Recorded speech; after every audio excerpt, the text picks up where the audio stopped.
Picture a fighter jet that doesn't need a runway. No fixed airbase, no climate-controlled hangar, no army of technicians standing by. Just a stretch of country road, 6 mechanics, and 10 minutes on the clock. That's exactly what Sweden just offered Ukraine. The Gripen E, a jet designed since the Cold War to survive an enemy determined to wipe out your airfields before the war even starts. And the wildest part? That's only half the story. Because behind this fighter sits an entire Swedish defense ecosystem that could genuinely shift the balance of this war. Let's see why. Let's start with the aircraft itself. The Gripen E runs on a General Electric F414 engine, capable of pushing it past Mach 2, roughly 2,100 kilometers per hour. It carries 10 hardpoints for weapons and nearly 3.75 tons of internal fuel. But the raw numbers aren't what matter here. What matters is what's packed inside. At the heart of the jet, a Leonardo ES-05 radar mounted on a swiveling plate that lets it scan far wider than a fixed array ever could. Right next to it, an infrared search and track system called Skyward G, letting the pilot hunt targets without ever switching on the radar, meaning without ever giving away its position. And wrapped around the whole airframe, the Erexis Electronic Warfare Suite, a network of sensors and jammers giving the pilot a full 360-degree picture of who's watching, plus the means to blind them right back. In short, Saab built this jet to keep fighting even when the radar is degraded, the data link is cut, and GPS is being spoofed. In other words, built for the exact electromagnetic hell Russia has created in eastern Ukraine. Here's the most fascinating detail. This jet wasn't designed for Ukraine. It was designed decades ago for a nearly identical scenario. During the Cold War, Swedish military planners worked from a simple assumption. If a Soviet attack came, the first target would be their air bases. So instead of relying on those bases, they built an entire doctrine around dispersing their fighters, known as BAS-90.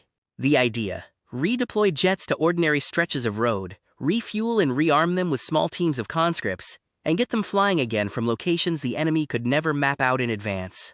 The entire Gripen line, from the C model to the E, was built around that logic. Low maintenance costs, fast turnaround, no need for a pristine 2-mile runway. For a long time, that looked like a quirky relic of Swedish neutrality. Then Russia spent years trying to destroy Ukraine's airbases from the air. And suddenly, a jet built to take off from a country road with no fixed home looks a lot less like a relic and a lot more like a prophecy. That's also why F-16s and Mirages, solid aircraft in their own right, have struggled to make a lasting impact in Ukraine. The Gripen, on the other hand, was built for exactly this environment. 16 jets are already confirmed under a deal signed in mid-2026. But a second, much larger deal could bring that number up to 150 aircraft delivered over the coming decade, turning this fighter from a temporary donation into a lasting pillar of Ukraine's air force. Now let's talk about the weapon that makes all of this genuinely dangerous: MBDA's Meteor missile. Most air-to-air missiles are essentially rockets. They burn hard for a few seconds, then coast the rest of the way, losing speed the entire time. The Meteor is different. It uses a throttleable ramjet, an engine that keeps burning and keeps pushing all the way to impact. It cruises above Mach 4 with an officially stated range beyond 200 kilometers. What really matters is what's called its no-escape zone, the volume of airspace inside which an enemy pilot simply cannot outrun the missile, no matter how hard they maneuver. That zone is reportedly several times larger than missiles in the AMRAAM class, roughly 3 times bigger in a head-on shot and up to 6 times bigger in a tail chase. Pair that with the Gripen's radar, and you get a combination that could genuinely worry Russian air power. There's one more crucial detail. The Meteor has a 2-way data link. That means the launching aircraft can update the target's position after firing, or hand off guidance to an entirely different sensor. A Gripen could fire on a target spotted by another aircraft, or even a ground-based radar, while keeping its own radar switched off and invisible. The missile isn't just a projectile anymore. It's a node in a network. But one aircraft, no matter how impressive, doesn't win a war alone. What really matters is the network you can't photograph. For more than 4 years, Sweden has been building that network in Ukraine, one aid package at a time.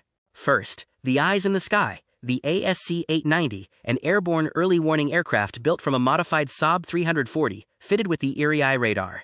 It can spot a fighter-sized target from 300 to 400 kilometers away and track up to 1,000 aerial targets at once. Its edge, it looks downward, seeing through the ground clutter that blinds radars stuck on the ground. Against tens of thousands of Russian drones and missiles fired at Ukraine, an aircraft like this can be the difference between 10 minutes of warning and 90 seconds.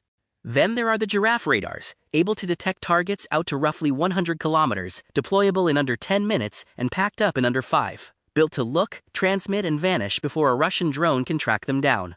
And then the Fists, the Archer self-propelled howitzer, capable of firing its first round in under 30 seconds after stopping, then immediately moving out. And the CV-90 armored vehicle, nicknamed the Beast by Ukrainian troops for shrugging off FPV drone strikes without stopping.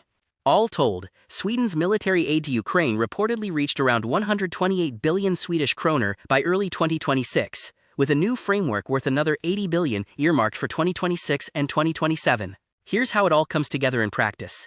The ASC-890 spots a formation of Russian aircraft forming up to launch glide bombs. That data flows down to a giraffe radar on the ground, which confirms the picture. A Gripen E, launched from a dispersed strip the enemy could never map, gets the cue and fires a Meteor from a distance where the Russian pilot has no good options left, forced to turn and run before ever releasing the bombs. Meanwhile, that same network tells an Archer crew exactly where a Russian battery just fired from. The howitzer answers with a precision round, then rolls out before the smoke clears. That's the whole philosophy. Don't try to match Russia gun for gun or plane for plane. See first, decide faster, strike precisely where it hurts, then disappear before the counterpunch lands. And there's a second payoff, almost as important. This partnership runs both ways. Every single day, Ukrainian crews are putting these Swedish systems through the most intense, most technologically saturated war of the century. That generates real combat data no Swedish test range could ever produce, letting Saab find and fix flaws faster than any peacetime program ever could. None of this happens overnight, of course. The deal for up to 150 Gripen E jets is historic, but deliveries aren't expected to really ramp up until around 2030, stretching across the decade. And Russia won't sit still. It will adapt, jam, and hunt every high-value system on this list, starting with the early warning aircraft. But here's the core of it. Sweden and Ukraine are building, piece by piece, a complete, modern, connected defense architecture. The jet makes the headlines. The system is what could actually win the war. And the longer this partnership runs, the less it looks like outside aid, and the more it looks like two nations writing, together, the manual for how the next war gets fought.